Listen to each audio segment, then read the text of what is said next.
D'abord, cet accident mortel sur la bretelle qui relie Bambey à l'autoroute Ila-Touba. Un véhicule sans immatriculation a mortellement fauché un élève de 15 ans. L'accident s'est produit ce matin aux environs de 8 heures. Le chauffeur du véhicule est interpellé par la police. RFM, la radio de toute l'actualité. Le commerçant arrêté hier pour vente de jouets contenant du liquide apparenté à l'alcool, il est toujours en garde à vue à la gendarmerie. En attendant les résultats des analyses sur ces produits, des gadgets similaires ont été également saisis par les services du commerce chez un autre commerçant. Les détails avec El Hadj Ndiogoudien. La section environnement de la gendarmerie nationale en charge de l'enquête poursuit ses investigations en collaboration avec les services du commerce. Mais jusque-là, le commerçant qui a pignon sur rue en plein centre-ville soutient ne pas connaître son fournisseur, celui qui lui a vendu des pistolets pour enfants avec à l'intérieur un liquide considéré comme de l'alcool. Selon des sources proches de l'enquête, le commerçant en garde à vue ne cesse de répéter que c'est un homme à bord d'un véhicule qui lui a vendu ses gadgets sans facture. Les enquêteurs cherchent à connaître le fournisseur et à retracer les produits mis sur le marché. Des échantillons de ces produits ont été envoyés au laboratoire national d'analyse et de contrôle du ministère du Commerce et les résultats des analyses sont attendus aujourd'hui. Des résultats qui vont permettre de connaître la nature réelle de ces gadgets. Parallèlement, les services du commerce ont saisi aussi hier des produits presque identiques, sauf que cette fois-ci, ce ne sont pas des pistolets mais des robots pour enfants avec le même liquide. 5 cartons ont été retrouvés dans le magasin d'un commerçant voisin de celui qui a été arrêté. Ce deuxième commerçant, lui, est convoqué aujourd'hui pour y voir plus clair dans cette affaire. Des contrôles inopinés sont effectués dans les marchés. Des contrôles inopinés sont actuellement effectués dans les marchés par les agents du commerce pour retirer ces jouets dangereux pour les enfants. Les enquêteurs se disent déterminés à aller jusqu'au bout pour savoir la provenance de ces gadgets et comment ils sont entrés dans le pays, s'ils ont été importés de façon frauduleuse ou légale avec des autorisations en bonne et due forme. El Hadj Ndiogoudien, à la suite de cette affaire, nous nous sommes intéressés à la surveillance des enfants. Vous allez le voir, certains pointent du doigt les parents et appellent à plus de vigilance. Le reportage est signé Oumou Kalsoumli. L'école Les Manguis, les 10 heures. Benjamin Ibrahima, 2 élèves en classe de 5e, sont en pleine discussion. La vente des gadgets alcoolisés, le sujet du jour. Les élèves doivent contrôler ce qu'ils mangent à l'école. C'est à eux de se protéger et d'éviter certains aliments. J'invite vraiment mes camarades à faire attention aux produits qu'ils consomment. Monsieur Bassen, la cinquantaine, est venu faire des achats dans un magasin de grande surface. Ce père de famille impute la responsabilité aux parents d'élèves. On doit le préparer à manger. Quand il sort à la récréation, il le mange. Donc l'enfant doit être contrôlé à tout moment, quoi. Parce qu'on ne doit pas laisser comme ça les enfants aussi, ça, ne pas les contrôler. Donc on doit les contrôler constamment. Parce qu'il faut qu'on joue le rôle de père de famille. Pour cette autre dame qui préfère taire son nom, les parents doivent être plus vigilants et arrêter de donner à tout va de l'argent aux enfants. Les parents doivent faire beaucoup plus d'efforts, c'est-à-dire se lever très tôt et préparer le goûter aux enfants, parce que le fait de leur donner de l'argent peut les exposer. Donc on peut dire que c'est la faute aux parents. Avec l'affaire des gadgets qui secouent la toile, la direction du commerce intérieur s'est saisie de cette affaire. Après analyse des jouets au laboratoire, les résultats ont montré effectivement un goût fruité et de l'alcool à 6 degrés. La vente de ces jouets est arrêtée. À midi 6 minutes, le coronavirus continue de faire des victimes. 3 décès enregistrés hier mercredi, bilan le plus élevé depuis plusieurs semaines. 26 cas graves sont pris en charge dans les services de réanimation. Le Sénégal a enregistré ce jour 115 nouvelles contaminations. Plus de détails avec le docteur Mamadou Ndiaye, directeur de la prévention au ministère de la Santé.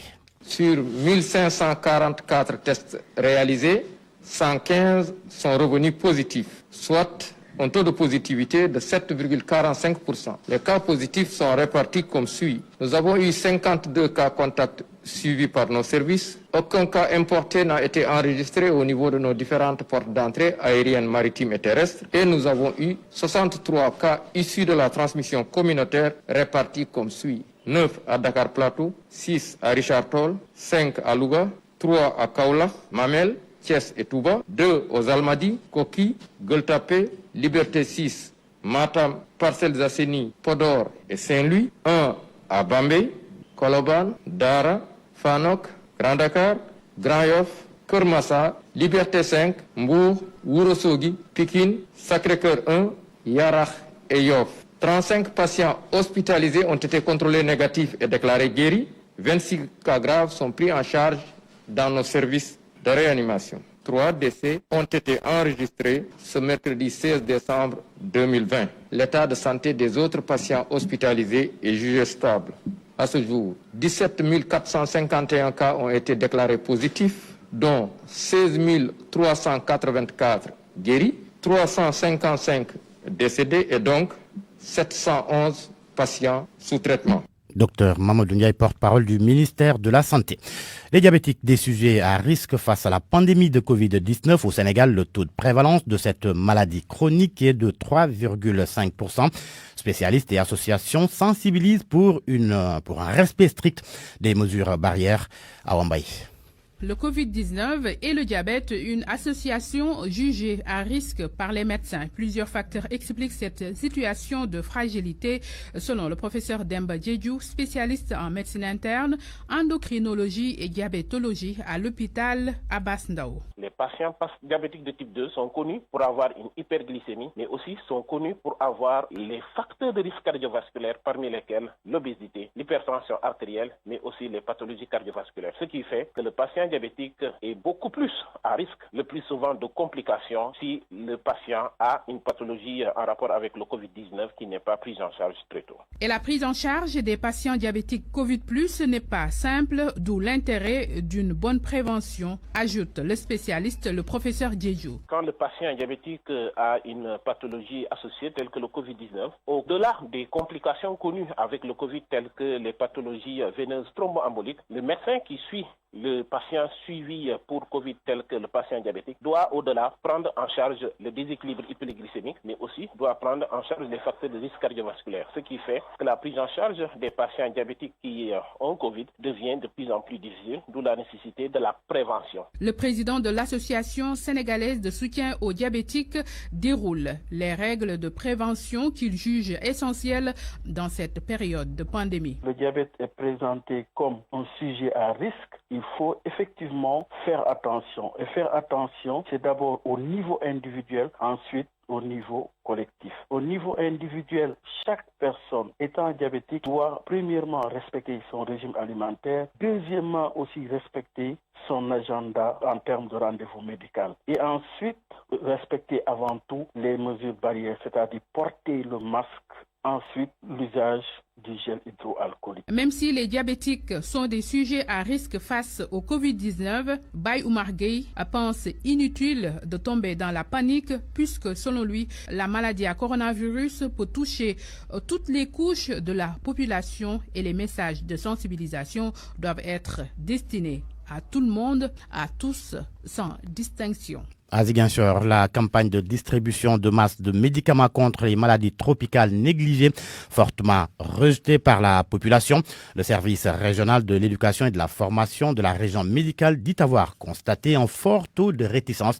Les techniciens pointent du doigt une campagne d'intoxication sur les réseaux sociaux et qui fait état d'une vaccination déguisée contre le coronavirus. De Ziguinchor, la correspondance de Lamine Bach. La tâche est très rude pour les équipes de santé déployées sur le terrain pour les besoins de la campagne de distribution de masse des médicaments contre les maladies tropicales négligées. Peu de personnes souscrivent aux services offerts par les services de santé, constate le responsable en charge du bureau éducation pour la santé au niveau de la région médicale de Ziguinchor. Raphaël Bahoum indexe la campagne de désinformation menée sur les réseaux sociaux au sujet d'un prétendu vaccin contre le Covid-19 derrière cette campagne de distribution de masse des médicaments contre les MTN. Cette campagne-là, elle se déroule dans un contexte très particulier. Et donc, les réseaux sociaux, à travers ce qui se dit au plan international, qu'il y a vaccin, il n'y a pas vaccin, il y a beaucoup d'écoles, évidemment, qui sont sceptiques par rapport à la campagne-là, quoi. Et ils confondent la distribution de masse de médicaments, n'est-ce pas, avec la vaccination. Nous, on a un énorme problème par rapport à cette situation-là. Et quelque part, vraiment, même la population, ce n'est même pas au niveau des écoles, mais même au sein de la population, il y a beaucoup de ces rumeurs-là qui pensent que bon, voilà, les gens se vont faire la vaccination. La région médicale de Ziguinchor, qui pilote cette campagne de distribution de masse des médicaments contre les maladies tropicales négligées, compte réajuster sa posture et déconstruire la désinformation qui risque de plomber les objectifs qu'elle s'est assignés en menant cette campagne. Raphaël Bahoum. On est en train vraiment donc de faire en quoi? On est sur le terrain quand on rencontre ces cas-là, qu'on puisse expliciter davantage, n'est-ce pas, ce qui se passe réellement. La campagne, ça ne concerne pas, ce sont des maladies, n'est-ce pas, et ça dure combien? Pour l'instant, la région médicale de Ziguinchor ne dispose pas de données précises sur le taux de rejet, mais un travail est en train d'être fait dans ce sens pour élaborer des stratégies de communication afin de rectifier la désinformation qui entoure cette campagne. Lamine Ba, Ziguinchor, Radio Futur Média. Vous suivez le grand journal sur RFM, il est midi 13 minutes. RFM, fréquente modulation 94.0, la radio en puissance.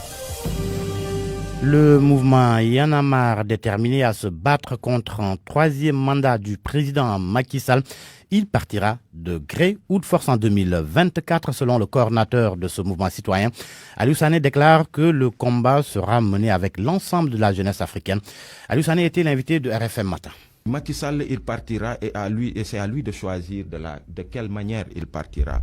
Est-ce qu'il partira par la grande porte pour qu'il reste dans les annales de l'histoire en fait politique du Sénégal comme ce président justement qui au bout de 2 mandats a respecté ses engagements et parti et que jeune politique là, il a la possibilité de revenir ou bien qu'il marche sur des cadavres en fait pour partir. Il a ce choix-là et à tous les coups, il partira. Et l'autre chose, c'est que nous aussi, en tant que mouvement citoyen, à la lumière de ce qui se passe actuellement sur la problématique des 3e mandats, justement, on a vu la Guinée, on a vu la Côte d'Ivoire, on a vu ce qui peut arriver au Sénégal, que nous, en tant que jeunesse africaine, mouvement citoyen africain, quel doit être notre rôle et comment est-ce qu'on doit questionner notre engagement et nos modes d'action à la lumière de cette poussée autocratique en Afrique. S'il arrivait que Macky Sall s'entêtait à vouloir faire ce 3e mandat-là, qu'il ait face à lui toute la jeunesse africaine déterminée à en finir avec cette Covid-3, c'est-à-dire la pandémie des 3e mandats. Mais le principe qu'on a gardé, c'est que ça ne doit plus être la lutte que de Y en a marre et des mouvements sénégalais, mais ce sera une lutte africaine et il faudrait qu'on puisse aborder cette problématique qui est une pandémie pour toute l'Afrique, qu'on puisse briser en fait les barrières de nos États pour que ce soit tous les peuples africains qui se mobilisent contre cette problématique des 3e mandats. Le mouvement Y en a marre vient d'accueillir la 2e édition de l'UPEC, l'Université populaire de l'engagement citoyen regroupant les mouvements citoyens africains. Cette rencontre s'est achevée hier à Dakar après 3 jours de discussion sur des questions comme le tripatouillage des constitutions et le 3e mandat en Afrique.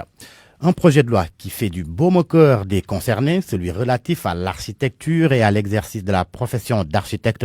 Voilà des années qu'ils l'attendent. Le texte a été examiné hier en Conseil des ministres. Pour les professionnels, cela va permettre de revaloriser sensiblement le métier d'architecte. Mohamed Ali Moubar. Formés pour gérer le cadre de vie des hommes, et pourtant les architectes ne sont pas placés au cœur de la construction de la ville au Sénégal. Pour l'architecte Mohamedou Nabi Kane, le projet de loi relatif à l'architecture et au métier d'architecte règle le problème. Tout ce que nous demandons aujourd'hui, c'est que les architectes puissent être utilisés parce qu'ils ont fait quand même une formation qui leur permette de contribuer de façon durable à l'amélioration de notre qualité de vie et à l'amélioration de nos villes. Utiliser l'architecte pour construire de nouvelles villes, le mettre sur les projets structurants et changer de paradigme sur bien des cas. Aujourd'hui, on sait qu'avec le développement durable, les questions environnementales, l'architecte est placé au cœur même du projet aujourd'hui d'économie d'énergie. Mais avant, il faudra assainir, car selon Mohamedou Nabi Kane, tout le monde se déclare aujourd'hui architecte, avec des conséquences que l'on sait. Et je pense que ce métier mérite d'être valorisé dans le sens plutôt de l'assainir. On sait qu'aujourd'hui, on en parle tout le temps des catastrophes que nous subissons au Sénégal dues à la mauvaise conception ou dû au fait qu'il y a certaines personnes qui se déclarent en tout cas architectes et qui ont des possibilités de réaliser certains ouvrages et on voit les catastrophes que ça peut entraîner. Même si le bâtiment ne tombe pas, on voit que le bâtiment ne fonctionne pas. Reste maintenant à voter le projet de loi à l'Assemblée nationale et les décrets d'application pour l'entrée en vigueur de la loi. Mohamed Talimouba, le rapport 2019 de l'ITIE, l'initiative pour la transparence dans les industries extractives. Rapport publié ce matin, cérémonie de lancement présidée par le secrétaire général de la présidence de la République. Quelques éléments du rapport avec la présidente du comité national ITIE, le professeur Awa Maricol, c'est au micro de Nafissatou Silla. Selon elle, le secteur extractif rapporte plus de 160 milliards de francs CFA par an à l'État et plus de 7000 personnes sont employées dans les filières minières, pétrolières et gazières. Et ce qui se passe, c'est que nous avons à peu près un revenu pour l'État et pour le secteur plutôt extractif de 161 milliards de francs CFA, et ce qui correspond à peu près à 5,3% de contribution de ce secteur. Il faut dire également que ce secteur minier, pétrolier et gazier est un secteur qui emploie beaucoup de personnes. Bien qu'on parle de plus de 7000 personnes, pratiquement 8000 personnes, si l'on tient compte de tous les emplois au Sénégal, on va dire que ce n'est pas beaucoup, mais c'est une contribution qui est apportée par ce secteur. Nous avons également un chiffre important qui est celui de combien a été donné aux fournisseurs ou payé aux fournisseurs. Et cela correspond à près de 1000 milliards, exactement 891 milliards. C'est beaucoup de moyens mis à la disposition des fournisseurs. Il faut dire que c'est 261 milliards qui vont aux fournisseurs nationaux. C'est dire toute l'importance du renforcement de capacité dans un secteur qui est un secteur pointu et il faut que l'on sache que les Sénégalais ont la possibilité d'avoir beaucoup de moyens mis à leur disposition à travers ce secteur-là. Bientôt, les déchets pneumatiques ne vont plus constituer de problème à l'environnement. Des jeunes sont formés à leur revalorisation au centre de formation professionnelle de Diourbel. Une manière aussi d'assurer leur insertion dans le tissu socio-économique. Moustapha Gassama de Guise Sénégal au micro de Babacar Diouf. La région de Diourbel, constituée de jeunes qui ont été formés ici au CFP de Diourbel, mais également d'apprentis qui sont issus de la menuiserie bois, la menuiserie métallique et de la tapisserie. Ces jeunes que nous avons formés, ce qui nous intéresse le plus, c'est pas de voir quel est l'effectif qui a été formé, mais parmi ceux qui ont été formés, combien arrivent à s'insérer et à générer des ressources grâce à la formation qu'on leur a donnée. On a mis en place un dispositif d'accompagnement qui doit permettre demain l'insertion effective des jeunes sur le marché du travail. Comme exemple, le matériel pédagogique qui a servi à la formation leur est entièrement rétrocédé pour leur permettre d'avoir les moyens de pouvoir perpétuer cette activité. Mais les productions issues de la formation aussi sont revendues et les recettes de cette formation, de cette vente, sont entièrement rétrocédées aussi aux participants. La délégation de l'Union européenne équipe les bureaux d'accueil, d'orientation et de suivi des Sénégalais de l'extérieur. C'est dans le cadre du projet Gouvernance, Migration et Développement. Cérémonie de réception des véhicules et motos destinés à renforcer les capacités d'intervention des services d'appui.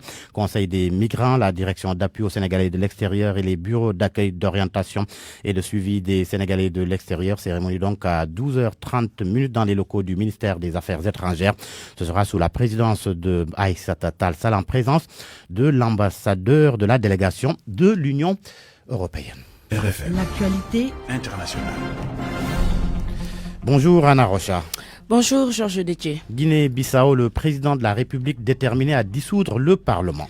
Umaro Sissoko Mbalo a d'ailleurs convoqué une réunion ce jeudi à Bissau avec le Conseil d'État et le président de l'Assemblée nationale, suite et pas fin donc d'un bras de fer politique entre le chef de l'État et le PAIGC qui contestait les résultats de la présidentielle de décembre 2019. Les parlementaires du parti historique bissau-guinéen ont à nouveau boycotté la session de vote du budget 2021. Bissau, la correspondance de Noam Mankali. Sur le sujet, Sissoko Embalo a déclaré que depuis qu'il a assumé la présidence, la première question qu'il a mise sur la table était la dissolution du Parlement. C'est moi qui sais qu'est-ce que c'est la crise. Ce ne sont pas les députés. Seul l'abandon de l'Assemblée est une crise, n'est-ce pas? J'ai convoqué pour ce 17 pour discuter avec les gens. Moi, je suis un démocrate. Le président bissau-guinéen confirme son intention à un moment où le budget général de l'État pour l'exercice 2021 est débattu à l'Assemblée nationale populaire avec l'absence des députés du groupe parlementaire du Parti africain pour l'indépendance de la Guinée du Cap-Vert PAIGC et ses alliés.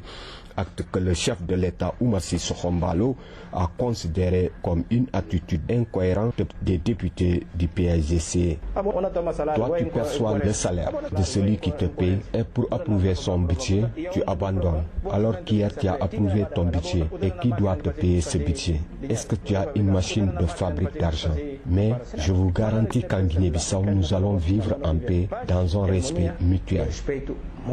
Le président de la République Oumar Sissoko Embalo s'est réuni ce jeudi avec le Conseil d'État, le président de l'Assemblée nationale populaire et les partis politiques pour discuter de son intention de dissoudre le Parlement transmise le 8 décembre dernier au président de la Commission nationale électorale, José Pedro Sambou. Nouamankeli-Bissau. RFM. Sissoko Embalo, donc, qui s'exprimait hier à l'aéroport Rocheval d'Ouvière alors qu'il raccompagnait son homologue congolais Denis Sassou Nguesso en visite officielle à Bissau. En France, Anna, Emmanuel Macron a été diagnostiqué positif au Covid-19. Le président français est à l'isolement pour 7 jours, a annoncé aujourd'hui l'Élysée. Le Premier ministre Jean Castex est lui aussi placé en isolement, mais Matignon vient d'informer que son test s'est avéré négatif. D'autres membres du gouvernement français pourraient également être contaminés. Pape Mbaye-Diaw pour plus de détails. Le président français Emmanuel Macron est testé positif au Covid-19. Ce diagnostic a été établi suite à un test réalisé dès l'apparition des premiers symptômes. Conformément aux consignes sanitaires en vigueur applicables à tous, Emmanuel Macron sera isolé pendant 7 jours. Toutefois, il continuera de travailler et d'assurer ses activités à distance. Cité parmi les cas contacts de Macron, le Premier ministre Jean Castex, qui devrait présenter ce jeudi la stratégie de vaccination, va également se placer à l'isolement. Autre contact possible, le ministre délégué chargé des relations avec le Parlement, Marc Fenezo, qui a déjà déjeuné mardi avec le président, va se placer en isolement ainsi que tous les participants à ce déjeuner. Quant aux ministres présents au Conseil de défense ainsi qu'au Conseil des ministres, ils ne seront pas placés en isolement. Lors de ces rencontres, les mesures barrières ont été bien respectées selon le communiqué de l'Élysée. La France, qui a enregistré plus de 6 millions de cas de Covid-19, a choisi le vaccin Pfizer et la campagne de vaccination devrait débuter dès la dernière semaine du mois de décembre. Brigitte Macron, cas contact, ne présente quant à elle aucun symptôme selon son cabinet. Testée négative, elle a cependant été placée en quarantaine. Et puis sur Twitter, le Premier ministre britannique Boris Johnson a souhaité un prompt rétablissement à Macron.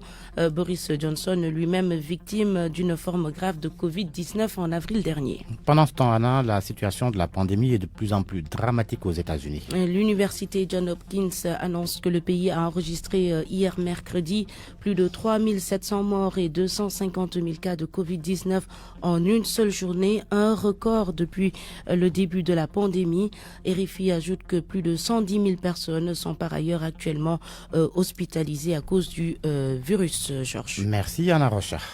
Parole aux auditeurs. L'actualité, qu'en pensez-vous? Moi, je pense que vous devrez. Réagissez dans nos éditions d'information sur l'actualité. Bonjour. Du lundi au vendredi, vous avez la parole sur RFM. Et ce sera dans moins de 10 minutes. Le débat va porter sur l'industrie culturelle face aux mesures restrictives imposées par les autorités dans le cadre de la riposte contre le coronavirus. RFM Sport. Et dans la page des sports, nous démarrons par cette pandémie, cher Tidiane Diagne, n'est-ce pas? Oui, c'est bien cela, Georges. Alors, un protocole sanitaire imposé à tous pour une reprise en toute sécurité des activités sportives. L'État compte circonscrire la pandémie. Oui, l'information est parue ce matin dans la livraison du jour du quotidien L'Observateur. L'État permet aux activités sportives de reprendre après une interdiction due justement à la propagation du Covid-19. Cette décision fait suite à une concertation tripartite entre le ministère des Sports, celui de la Santé Santé et du ministère de l'Intérieur.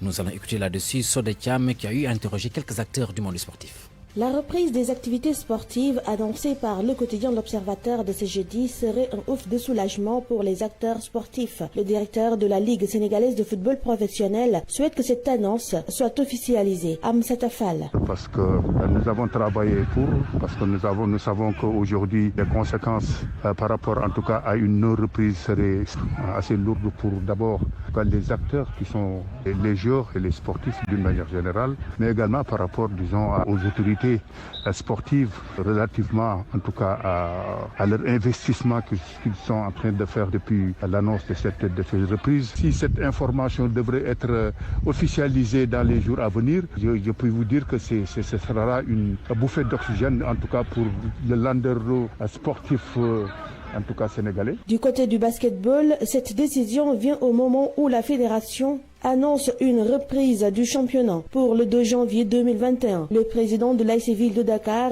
prie pour que cette date soit la bonne. Yatma Diawa. Les clubs ont d'énormes difficultés pour faire face à cette situation causée par la pandémie. Et alors qu'aujourd'hui, on n'a pas de visibilité. Donc ce que nous demandons, c'est une visibilité. Parce que c'est la troisième fois qu'on reporte le démarrage de la saison. Alors que nous, depuis le mois de septembre, on s'entraîne. On va être édifié sur le calendrier de la saison. Nous saluons que la saison puisse démarrer, mais quand même qu'on puisse respecter cette date de démarrage. Cette reprise des activités sportives est bien accueillie par les dirigeants sportifs avant même d'être officialisée. Selon nos interlocuteurs, ils sont prêts pour la reprise tout en respectant les mesures édictées. Certes, depuis, disons plutôt début ce matin, des championnats d'Afrique de judo à Madagascar, le Sénégal prend part à ces compétitions avec bien des ambitions. Oui, ils sont 7 combattants à représenter notre pays. Il s'agit chez les hommes de Manick Ndiaye, champion d'Afrique chez les plus de 100 kg, Abderrahmane Diao, moins de 90 kg, Moussa Diop, Serine Gueye et Salou Ndiaye chez les moins de 60 kg.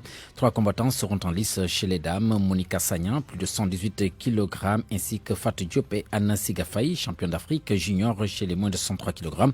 Au-delà des médailles, l'enjeu est de gagner des points pour se qualifier aux Jeux Olympiques de Tokyo.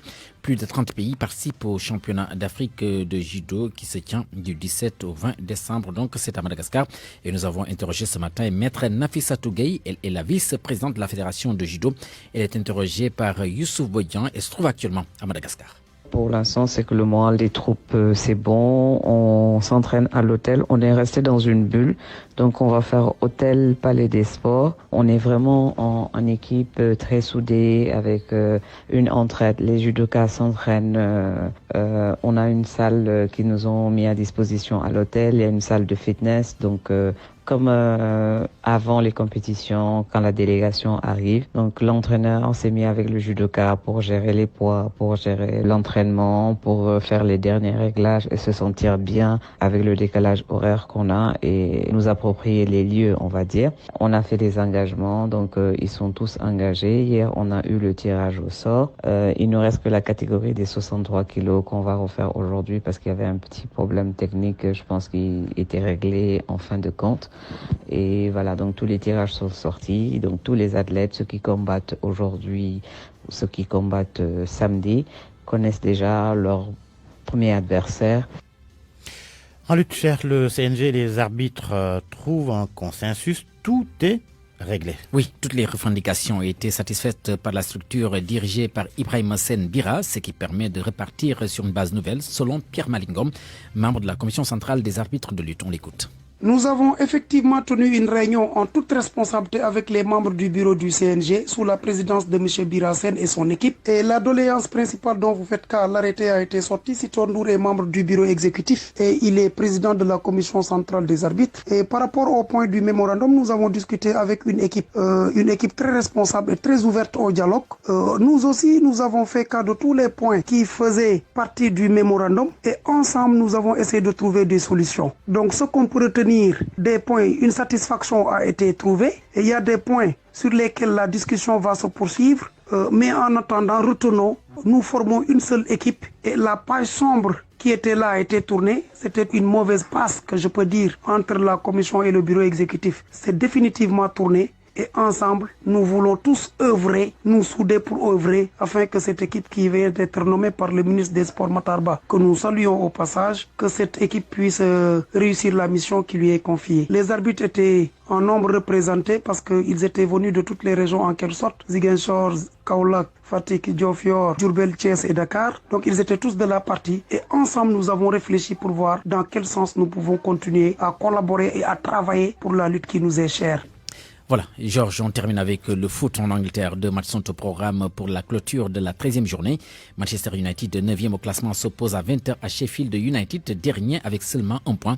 Mais à 18h déjà, Aston Villa accueille Burnley. Liverpool est le seul leader de la Premier League après son succès hier contre Tottenham sur le score de 2-1. Merci, cher Tidiane Diagne. RFM, la presse du jour. La presse de ce jeudi 17 décembre, lecture et commentaires, Mohamed Ali Moubar. Bonjour. Face à la flambée des cas de Covid-19, le Soleil relève ce matin que le président Macky Sall exige de nouvelles mesures restrictives. Vers une réactivation des centres de traitement des épidémies, le personnel de santé sera remobilisé, les services d'urgence et de réanimation renforcés, croit savoir toujours mon confrère. En tout cas, le journal Le Quotidien constate que le Sénégal est dans le creux de la vague et Antoine Diome, le tout nouveau ministre de l'Intérieur, n'a pas perdu de temps pour le signifier aux acteurs culturels qui voulaient tenir un sitting aujourd'hui à la place de la nation. Pour cette manifestation, Antoine dit non, mais le journal Enquête constate que les acteurs culturels ne s'avouent pas vaincus, ils sont dans l'insurrection culturelle. Ils disent être au bord du gouffre. Daniel Gomez, un des porte-parole de la coalition des acteurs de la musique, parle de 100 milliards de pertes pour toute la culture. Pape Diouf prévoit à lui tout seul des pertes sèches de 67 millions de francs CFA entre décembre et mi-janvier 2011.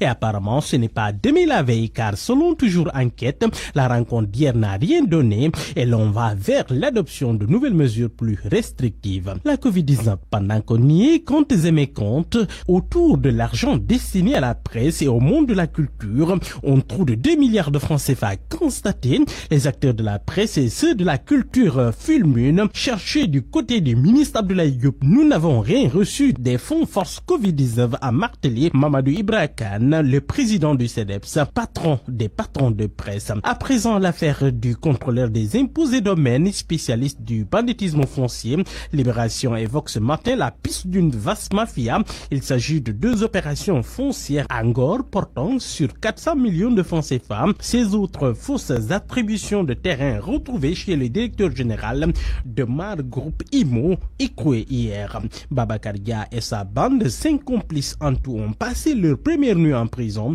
3 contrôles judiciaires distribués. Le journal Les Échos, qui révèle le modus operandi, note que le contrôleur imitait la signature de Mambo Yao, le directeur des domaines. À eux seuls, ils ont escroqué 180 millions de francs CFA à une dame à qui ils promettaient de vendre 3 terrains. De la vraie fausse vente de terrain à la vente de vrais faux gadgets pour enfants et pour cause. De l'alcool a été retrouvé dans des jouets pour gamins. Vox Populi nous explique ce matin que le produit était détenu par un commerçant qui l'écoulait sur le marché. L'analyse du laboratoire du ministère du Commerce révèle un goût fruité et de l'alcool à 6 degrés. Le commerçant distributeur aux arrêts.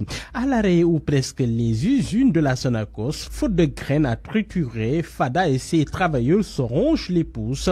La Sonacos au bord du gouffre, relève le journal Le Témoin. Politique décryptage sur la position sur le 3e mandat de Mimi Touré qui sort l'arsenal trotskiste. Le journal Walfadjri nous dit que l'ancienne présidente du Conseil économique, social et environnemental a fait le buzz hier sur les 3e mandats en Afrique, sans même aborder le projet qu'on prête à son ex-patron Macky Sall. Madame Aminata Touré, relève le journal, a touché là où ça fait mal. Jusqu'ici, membre du parti présidentiel au sein duquel ce sujet est tabou, Mimi a avec beaucoup de finesse enfermer Macky Sall dans un carcan très compliqué. Lors de cette conférence avec les Américains, elle a grandi le Sénégal qui a dépassé selon elle cette question démocratique, une manière très subtile d'inviter son président à être à la hauteur de ce pays qui est le phare de la démocratie en Afrique de l'Ouest.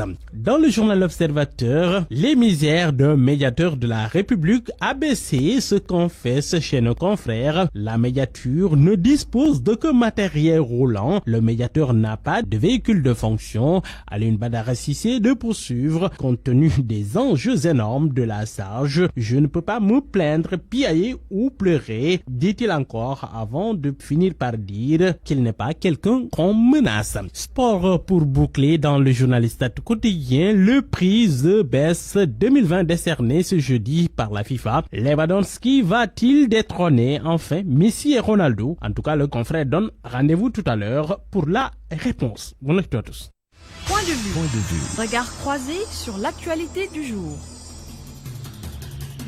La crise dans le monde de la culture, cela du fait des mesures restrictives prises par le gouvernement pour lutter contre le Covid-19 avec les rassemblements qui sont interdits. Pour en parler, Abdoulaye Koundoul, directeur des arts sortant, nouveau directeur général de la compagnie du théâtre national Daniel Sorano. Bonjour Monsieur Koundoul.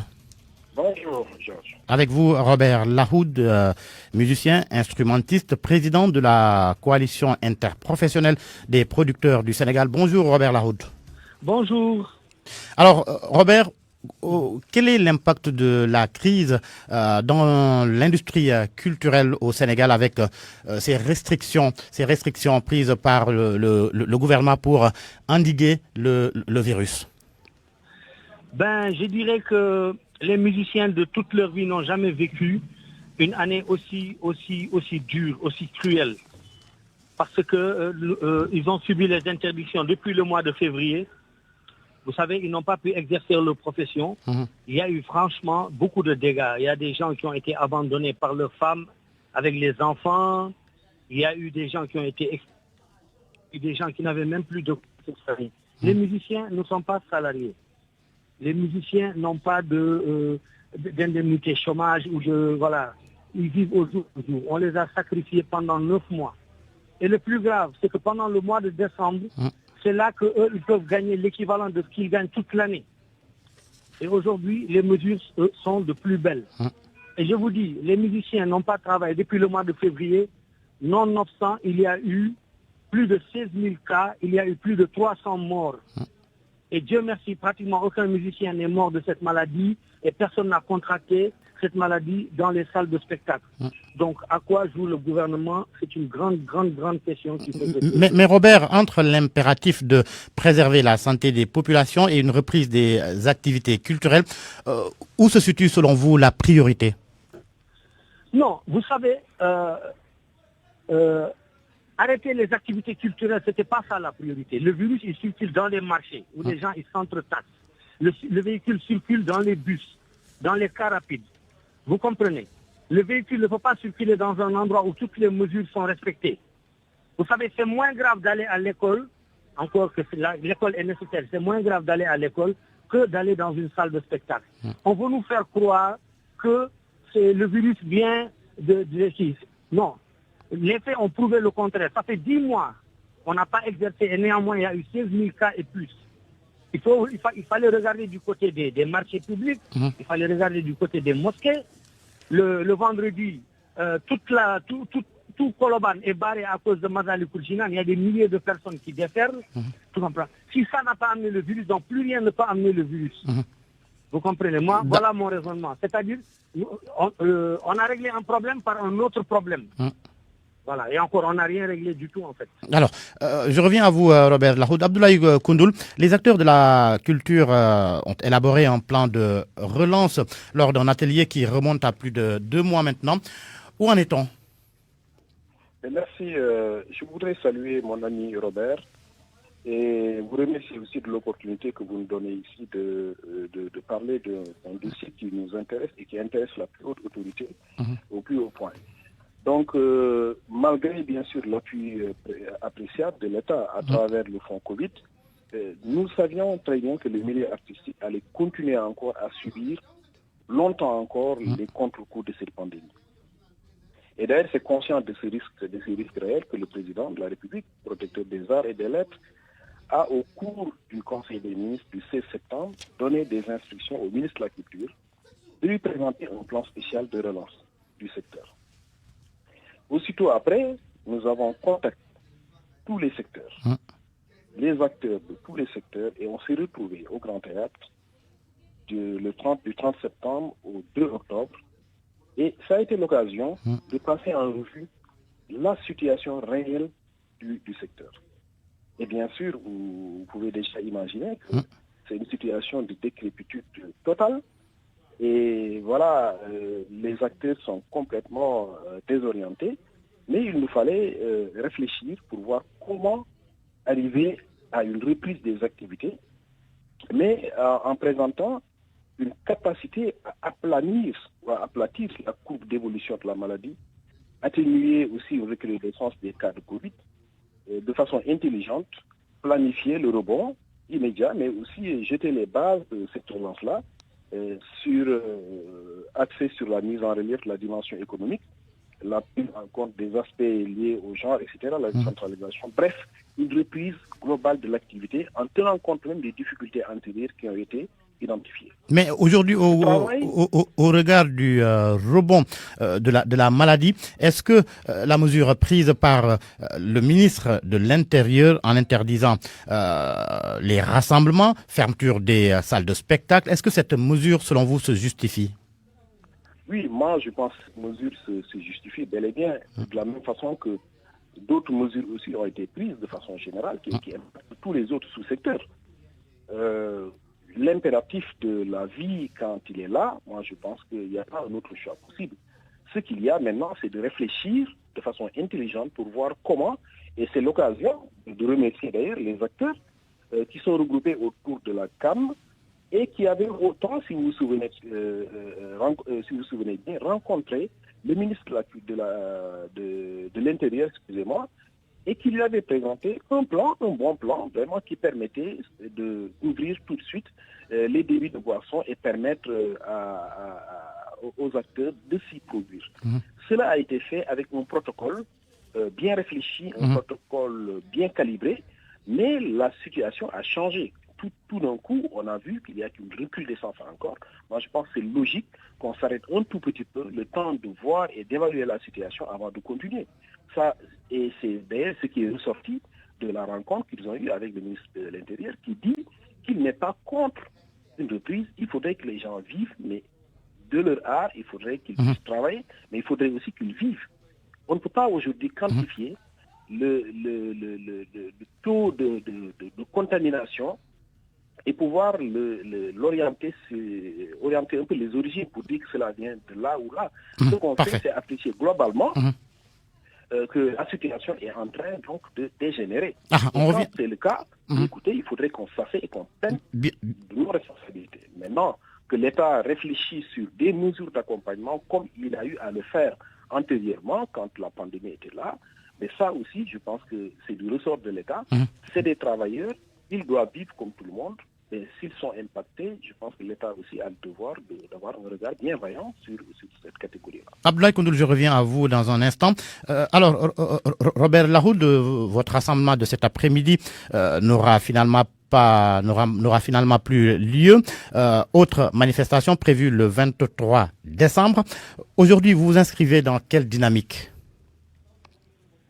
Non, je répète, le mois de décembre, j'ai dit les artistes étaient censés gagner tout ce qu'ils gagnent au cours de l'année. Donc l'État est en train de gagner du temps, vous comprenez, il nous renvoie à la semaine prochaine et c'est sûr que la semaine prochaine aussi, ils ne nous donneront pas l'occasion. Il ne restera plus que 7 jours de ce mois. Certains, vous comprenez. Ils nous ont donné l'excuse que comme quoi on n'a pas fait la demande à temps, il fallait 72 heures au lieu de 36 heures et demie. Bon, bref. Mais ce qui est sûr, la semaine prochaine, nous n'aurons pas et le mois de décembre, il est cuit. Aujourd'hui, l'équivalent de tout ce que les artistes ont perdu de février à aujourd'hui, ils vont le perdre dans ce mois de décembre. Alors, quelle solution donc finalement pour ressortir les artistes et professionnels du secteur de cette précarité accentuée par le Covid-19? Oui, le problème c'est qu'il y a eu 2 poids 2 mesures. Soit on arrête toutes les activités, y compris les marchés et tout, soit on n'arrête rien du tout. Vous comprenez, il y a 2 poids 2 mesures. Et encore, nous avons prouvé, en n'ayant pas fonctionné pendant 10 mois, que ce n'est pas nous qui véhiculions le virus. Aujourd'hui, il y a eu 16 000 cas, il y a eu 300 morts, et les activités culturelles n'ont pas eu lieu pendant 10 mois. Donc, ils n'ont pas regardé où il est le problème. Donc, c'est du pilotage à vue. Je suis désolé, mais c'est comme ça. Aujourd'hui, on gagne du temps. Je sais qu'ils vont ouvrir les salles en janvier. Peut-être que si les discussions se poursuivent, une solution sera trouvée. Merci Robert Laroud. Merci. Voilà, on termine avec Abdoulaye Koundoul très rapidement. Est-ce que le mode de répartition, Abdoulaye, des fonds alloués aux artistes dans le cadre du fonds Force Covid-19 ne doit pas être remis en cause? Ne fallait-il pas, en d'autres termes, prévoir une somme pour la relance? Oui. Très rapidement. Écoutez, pour la relance, c'est encore une autre logique. Il ne faut pas oublier que c'est le chef de l'État lui-même, conscient des difficultés que traverse le secteur et des difficultés à venir, qui a donné instruction au ministre de la Culture de lui présenter un plan de relance. Et aujourd'hui, ce plan de relance-là, qui est pratiquement ficelé, affiche un budget, des moyens qui vont jusqu'à 60 milliards pour pouvoir relancer le secteur. Mais ce travail-là, il est terminé au niveau des techniciens. Les acteurs eux-mêmes qui avaient contribué à son élaboration auront bien sûr ce privilège-là de le remettre directement au ministre de la Culture, qui à son tour le remettra à M. le Président de la République. Merci. Donc ça n'a rien à voir avec le fonds Covid, mais c'est pas moins de 60 milliards qui sont prévus, qui seront prévus, mais ça dépendra de l'autorité qui avait commandité. Mais en tout cas, le travail technique et le cumul qui a été fait nous renvoie vers le montant de 60 milliards et qui permettra donc à tout jamais de voir ce secteur-là décoller. Merci Abdoulaye Koundoul, directeur des Arts sortant, nouveau directeur général de la compagnie du Théâtre National Daniel Sorano. Merci également à Robert Laroud, musicien instrumentiste, président de la coalition interprofessionnelle des producteurs du Sénégal. C'est la fin de ce grand journal. Le grand journal en Wolof, ce sera à 13h avec Malal Junior Diagne. Merci à Abdou Thiam qui était à la partie technique, à Yassine Pouy également du service digital. Tout de suite, Allô Présidence, excellent.